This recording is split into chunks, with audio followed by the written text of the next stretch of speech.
तो आज हम चैप्टर नंबर 1 नंबर सिस्टम के एक्सरसाइज 1.5 को करेंगे, जिसमें हमारा पहला क्वेश्चन है फाइंड।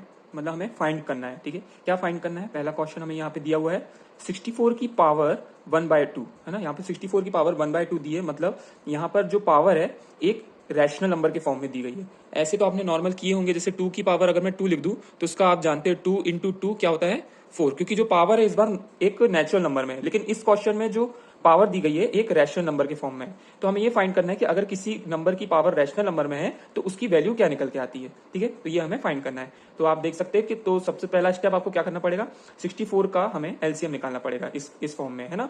तो ये एलसीएम निकालने से कुछ इस तरह से निकल के आएगा, है ना। तो आप ये इस तरह से एलसीएम निकाल लोगे। एलसीएम निकालने पे आप देख पा रहे हो कि 64 का एलसीएम कितना निकल के आया है, 2 का 2 इंटू 2 इंटू 2 इंटू 2 ऐसे कितनी बार हुआ है, 6 टाइम हुआ है। तो मैं इसको क्या 2 की पावर 6 लिख सकता हूं, मतलब क्या मैं 64 को 2 की पावर 6 लिख सकता हूं। तो अब मैं क्या करूंगा, अब मैं यहाँ 64 की जगह क्या रख दूंगा, 2 की पावर 6, 2 की पावर 6 और ब्रैकेट में इसकी पावर क्या लगी हुई है, एक रैशनल नंबर लगी हुई है। ठीक है, तो इस तरह से अब मैं इसको बना लूंगा। अब क्या होगा, अब यहां पर ये फॉर्म लगेगा कि हम जानते हैं कि जब किसी नंबर की पावर पे पावर हो, ठीक है, जब किसी नंबर पे है ना पावर के ऊपर पावर लगी हो तो वो आपस में मल्टीप्लाई हो जाती है। कुछ इस फॉर्म में, जैसे a की पावर m है और उसकी पावर भी क्या है, n है, तो आपस में वो बाद में क्या हो जाती है, a की power m into n, power का मल्टीप्लाई हो जाता है। ठीक है, पावर के ऊपर पावर होती है तो पावर का मल्टीप्लाई हो जाता है। तो सेम इसमें भी ऐसे ही होगा कि यहाँ पे 2 की पावर 6 है और उसकी भी पूरी की पावर 1/2, मतलब आप देख पा रहे हो 2 पावर है, तो इन दोनों में मल्टीप्लाई हो जाएगा। तो कुछ इस तरह से लिखूंगा मैं, 2 6 इंटू 1/2 ये हो जाएगा। अब मैं इसको सॉल्व कर लूंगा तो 2 1 जा 2, 2 3 जा 6 हो जाएगा। तो यहां पर हो जाएगा 2 की पावर 3, 2 की पावर 3 मतलब ये क्या हो जाएगा, 2 इंटू 2 इंटू 2, मतलब ये हो जाएगा 2 2 जा 4, 4 2 जा 8, तो 8 हमारा आंसर होगा। इसका मतलब ये है कि अगर 64 की पावर 1/2 है तो उसकी वैल्यू क्या आएगी, 8। तो अगला क्वेश्चन है हमारा क्वेश्चन नंबर 2, जिसमें है 32 दिया हुआ है और 32 की पावर एक रैशनल नंबर है। रैशनल नंबर मतलब कैसी है, 1/5, 32 की पावर 1/5। तो इसको सॉल्व करने से पहले आपको क्या करना पड़ेगा, जो भी नंबर दिया गया है उसका हमें एलसीएम निकालना पड़ेगा। एलसीएम निकालने से ये फायदा होगा, तो फायदा ये होगा कि हम 32 को कैसे लिख सकते हैं, 2 इंटू 2 इंटू 2 इंटू 2, मतलब 2 की पावर 5। तो अगली बार में मैं 32 को क्या लिखूंगा, 2 की पावर 5। तो कुछ इस तरह से मैं लिख सकता हूँ, 32 की जगह 2 की पावर 5, 2 की पावर 5 और इस पूरे का क्या था, कैसा था, 1/5। तो मैंने कुछ नहीं किया है, बस 32 की जगह मैंने 2 की पावर 5 रखा है। क्यों रखा है, क्योंकि मैंने 32 का एलसीएम निकाल चुका हूं। ठीक है, अब मैं आगे क्या करूंगा, वही आपको पता ही है कि अगर a की पावर m हो और उसकी भी पावर क्या हो, n हो, तो दोनों तो पावर की जब पावर पे पावर हो तो उन दोनों का क्या हो जाता है, मल्टीप्लाई हो जाता है। ठीक है, तो सेम इसमें भी है, 2 की पावर 5 है और उसके ऊपर भी एक और पावर लगी है 1/5, तो इस पावर का इस पावर से मल्टीप्लाई हो जाएगा। तो 2 5 इंटू 1/5, ये दोनों पावर का मल्टीप्लाई हो गया। अब क्या हो जाएगा, 5 1 जा 5 और 5 1 जा 5, तो ये 5 से 5 कट गया, तो बचा क्या, ओनली 2 की पावर ओनली 1। तो 2 की पावर 1 क्या होता है, 2 1 जा 2, तो 2 की पावर 1 होता है ओनली 2। तो ये आ गया आपका आंसर। इसका मतलब ये है कि अगर 32 की पावर 1/5 हो तो उसकी वैल्यू होगी 2। तो अगला क्वेश्चन है हमारा क्वेश्चन नंबर 3, जो कि है 125 है, 125 की पावर है 1/3। तो पावर 1/3 है, रैशनल नंबर में है, तो हम क्या करेंगे, 125 को भी 125 का एलसीएम निकालेंगे। एलसीएम निकालने पे कुछ इस तरह से आएगा। ठीक है, तो एलसीएम निकालना तो आपसे बनता ही होगा ना, इसलिए मैंने पहले से परफॉर्म करके रखा है। ठीक है, तो 125 का एलसीएम कैसे निकल के आया, 5 इंटू 5 इंटू 5, तो मैं कैसे लिख सकता हूँ 125 को, 5 की पावर 3। ठीक है, तो 5 की पावर 3 लिख सकता हूं। तो अगली बार में मैं क्या करूंगा, 125 की जगह क्या रखूंगा, 5 की पावर 3। तो इसी क्वेश्चन को मैं फिर से लिखूंगा, बस यहां पर क्या कर दूंगा, 125 को हटा के क्या लिख दूंगा, 5 की पावर 3 और इसकी भी पावर क्या है, 1/3। तो आपको पता ही है ना, पावर पे पावर लगी है तो वो क्या हो जाएगी, मल्टीप्लाई हो जाएगी।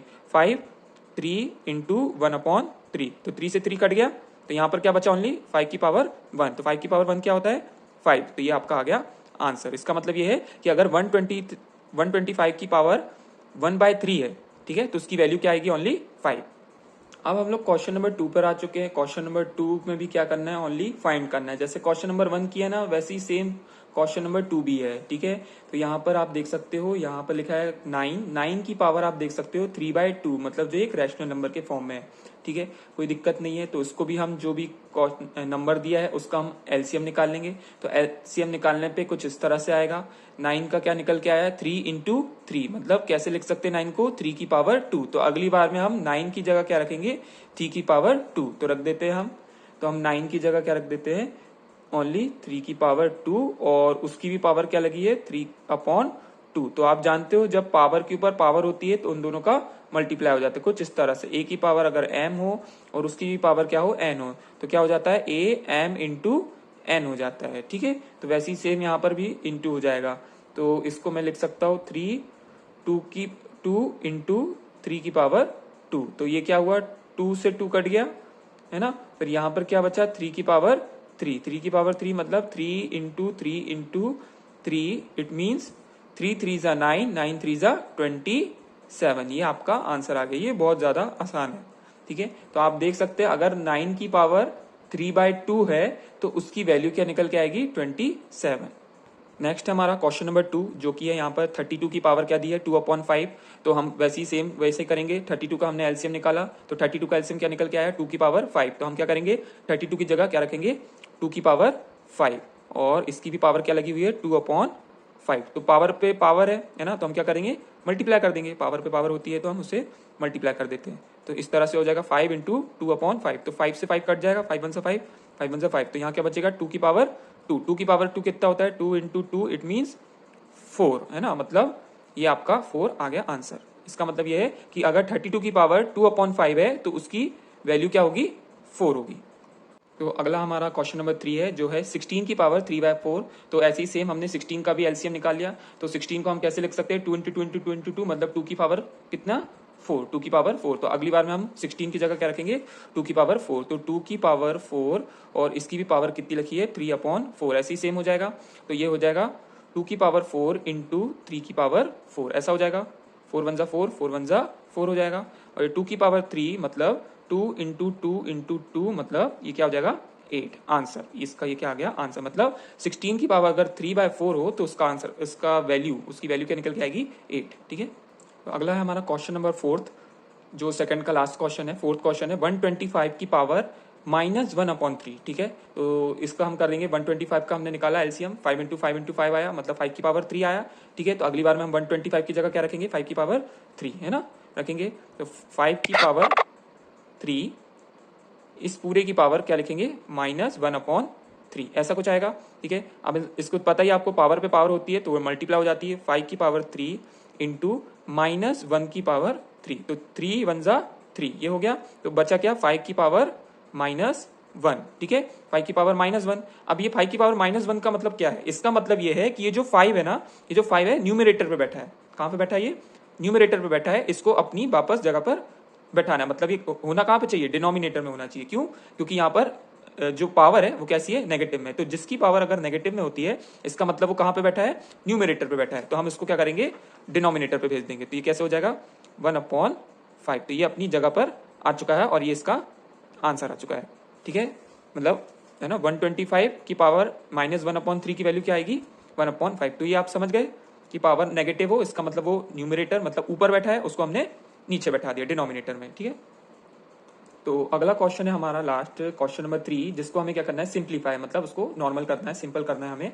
तो फर्स्ट क्वेश्चन है हमारा 2 की पावर 2/3 पॉइंट 2 की पावर 1/4। तो ये जो पॉइंट लगा है इसका मतलब ये इंटू का साइन है, मतलब 2 में जो एक पावर है उसका मल्टीप्लाई हो रहा है 2 की दूसरी पावर से, ठीक है। मतलब 2 का मल्टीप्लाई 2 से हो रहा है और ये दोनों 2 में अपनी अपनी पावर है। तो आप एक चीज देख सकते हो, यहाँ पर दो नंबरों का मल्टीप्लाई हो रहा है, लेकिन यहाँ पर देखो दोनों के पास अपनी अपनी पावर है। तो जब भी इस तरह से क्वेश्चन आता है, जब दो नंबरों का मल्टीप्लाई हो और उनकी कुछ पावर हो, तो क्या होता है, पावर का एडिशन हो जाता है, ठीक है। और एक ही कंडीशन में ये रहेगा कि अगर जो दो नंबरों का मल्टीप्लाई हो और वो कैसे हो, सेम हो, तो उनको हम कैसे लिखते हैं, वन टाइम ही लिखते हैं, उनका मल्टीप्लाई नहीं करते। तो कुछ इस तरह से भी अगर आप फॉर्मूले से समझ सकते हैं कि ए की पावर अगर m है इंटू ए की पावर n है, इस तरह से एक ए आप 2 इस 2 को मान लीजिए, इसकी पावर ये मान लीजिए, और एक ए इसकी मान लीजिए, दोनों तो ए ही है ना, ठीक है। तो उसको हम मल्टीप्लाई, इस ए का मल्टीप्लाई ए से ना होकर इसको हम वन टाइम लिखेंगे, बट इसकी जो पावर है उनका क्या हो जाता है, एडिशन हो जाता है, बस ये होता है।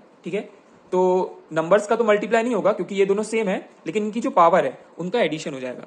तो 2/3 प्लस 1/5, ठीक है, इस तरह से हो जाएगा। ठीक है, तो हम कर देते हैं।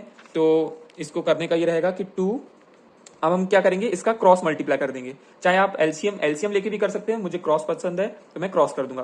तो 5 का 2 से 5 2 जा 10, प्लस का साइन है तो प्लस का लगाऊंगा, 3 1 जा 3, फिर अपॉन में, ठीक है, 3 5 जा 50। ठीक है, तो ये सॉल्व करने पे कितना आएगा, 10 को मैं 3 जोड़ा तो 13 अपॉन नीचे क्या बचा 50। बस ये और सॉल्व नहीं हो सकता, ये ना ही कट सकता है, तो ये हमारा फाइनल आंसर आ गया। ठीक है, तो सेम नंबर होंगे और डिफरेंट डिफरेंट पावर होगी, तो वो पावर क्या हो जाती है, ऐड हो जाती है। ठीक है, और ऐड होने पे आप क्रॉस करके ऐसे आंसर ला सकते हो। अब मैं डायरेक्ट क्वेश्चन नंबर 4 करा रहा हूं, क्योंकि जो क्वेश्चन नंबर 1 था ना, वो क्वेश्चन नंबर 4 के एकदम सिमिलर है, बस थोड़ा सा चेंजेस में, इसलिए मैं डायरेक्ट क्वेश्चन नंबर 4 करा रहा हूं, बाकी 2 और 3 इसके बाद करवाऊंगा। तो क्वेश्चन नंबर 1 की तरह ही है, बस एक डिफरेंस है, इसमें उल्टा कर दिया है। पिछले वाले क्वेश्चन में क्या था, ये जो नंबर्स थे ना, यहां भी 2 था, इधर भी 2 था, लेकिन यहां पर नंबर कैसे हैं, डिफरेंट है कि नहीं, है ना। और यहां पर पावर देखो, पावर यहां पर कैसी है, सेम है। तो अब हम यहां पर कैसे लिखेंगे कि नंबर जो डिफरेंट है, ठीक है, उनका क्या हो जाएगा, मल्टीप्लाई हो जाएगा। ठीक है, और जो पावर है ना, 7 की पावर भी 1/2 है और यहाँ पर 8 की पावर भी 1/2 है। जिनकी पावर सेम है उसको हम क्या लिखेंगे, ओनली 1 टाइम ही लिखेंगे।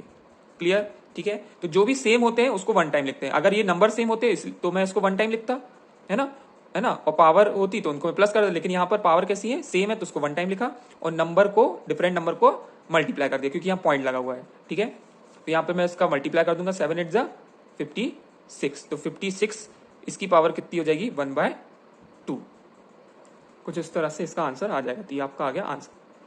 ठीक है, तो चाहो तो आप इसको और सॉल्व कर सकते हो, क्योंकि आपको पता है पहले वाले क्वेश्चन जब हम फर्स्ट क्वेश्चन करना स्टार्ट किए तो कुछ इस तरह से आया था ना, तो आप चाहो तो इसको और सॉल्व कर सकते हो। 56 का एलसीएम निकाल दो, ठीक है, फिर वो 2 से 2 पावर से पावर को काटो और उसको और आप उसको सॉल्व कर सकते हो। ठीक है, ठीक है, तो मुझे कमेंट में करके बताइएगा कि इसको और किसने सॉल्व किया। ठीक है, अब हम डायरेक्ट अब क्वेश्चन नंबर 2 कर रहे हैं। ठीक है, अब क्वेश्चन नंबर 2 ये है कि 1/3, ठीक है, 1/3 और 3 की भी पावर 3, ठीक है, और इसकी होल पावर क्या है, 7। मैंने क्या बोला अभी, होल पावर 7। तो ये 1/3, 3 की पावर 3 और इसकी होल पावर क्या है, 7। तो आप यहां पर देख सकते हो, अगर मैं इसको थोड़ा सिंप्लीफाई करूं तो यहां पर जो पावर जो 7 है वो 1 की भी है और यहां पर 3/3 की पावर 7 की भी है। ठीक है, तो ये दोनों की पावर है। इसका मतलब होल पावर का मतलब यही होता है कि दोनों न्यूमरेटर और डिनोमिनेटर दोनों की पावर है। ठीक है, तो 1 की पावर 7 है, तो 1 की पावर अगर 7 है तो वो 1 ही होगा, है ना। अब 1 को आप 100 टाइम भी मल्टीप्लाई करोगे तो 1 ही आएगा। तो यहाँ पे 1 की पावर 7 है, तो यहाँ पर क्या आएगा, ओनली 1 ही आएगा। और अगर नीचे की बात की जाए तो 3 की पावर क्या है, 7। तो ये वाला अपन ने किया हुआ है कि जब किसी की पावर हो तो वो क्या हो जाती है, आपस में मल्टीप्लाई। तो कुछ इस तरह से हो जाएगा, 3 की पावर जो 3 है उसका मल्टीप्लाई हो जाएगा किससे, पावर 7 से। तो ये दोनों पावरों का क्या हो गया, मल्टीप्लाई। क्यों, क्योंकि वो पावर की पावर है। तो किस तरह से आंसर आएगा इसका, 3 की पावर 3 7 जा 21, तो 3 की पावर क्या हो जाएगा यहाँ पे 21, ये हो जाएगा। तो ये आपका आंसर है। हमारा लास्ट क्वेश्चन हम करने जा रहे हैं, क्वेश्चन नंबर 3, है ना। 4th हम नीचे यहाँ पर कर चुके हैं, लास्ट क्वेश्चन हमारा। अब यहाँ पे आप देख सकते हो 11/11, है ना, 11/11, है ना, और इस 11 की पावर भी 1/2 और इसकी है 1/4। तो आप देख पा रहे हो ये जो 11 और 11 किस फॉर्म में है ना, अपॉन के फॉर्म में, मतलब ये किस फॉर्म में, डिवाइड के फॉर्म में। मतलब ये 11 से ये 11 कैसे हो रहा है, डिवाइड हो रहा है। तो हम यहाँ पे ये भी जानते हैं कि, है ना, कि अगर a/a, ठीक है, मतलब ये डिवाइड के फॉर्म में है, और अगर उनकी पावर, है ना, अगर उनकी पावर का भी हो रहा हो तो उनकी पावर का अब इस बार क्या हो जाता है, माइनस हो जाता है। ठीक है, तो जब पावर पे पावर हो और वो किस फॉर्म में हो, डिवाइड के फॉर्म में, तो वो उसका उन पावरों का क्या हो जाता है, माइनस हो जाता है। ठीक है, तो हम 11/11 को हम क्या लिखेंगे, ओनली 11। क्यों, क्योंकि वो सेम है और उनकी जो पावर है उनका क्या हो जाएगा, माइनस हो जाएगा। तो 1/2 माइनस 1/4, ठीक है ना। अगर 11 का 11 से इंटू हो रहा होता तो पावर का क्या हो जाता, प्लस हो जाता। लेकिन अगर जब डिवाइड हो रहा होगा तो पावर से पावर का क्या हो जाएगा, माइनस हो जाएगा। ठीक है, तो इनको सॉल्व कर देंगे, यहाँ पे माइनस का साइन लगाए, वही क्रॉस कर देंगे, है ना। तो 4 1 जा 4, माइनस का साइन है तो माइनस 2 1 जा 2, अपॉन में 2 4 जा 8 हो जाएगा। ठीक है, और फिर यहाँ पे लिखेंगे 4 में से 2 गया, यहाँ पर 2 बचा, यहाँ पर बचा अपॉन में क्या बचा 8, तो 2 1 जा 2 और 2 4 जा 8, तो यहाँ पर क्या आया 11 की पावर क्या आई 1/4, तो 11 की पावर क्या है 1/4, तो ये आपका आ गया आंसर। ठीक है, चाहो तो आप इसको भी और सॉल्व कर सकते हो, ये पहले वाले क्वेश्चन की तरह है, 11 का आप एलसीएम निकालो और ऐसे मल्टीप्लाई करके सॉल्व और कर सकते हो, बाकी आपका ये आंसर भी आ चुका है। ठीक है, तो ये हमारे क्वेश्चन होते खत्म। अगर मुझसे कोई भी मिस्टेक हुई हो तो मुझे माफ करिएगा।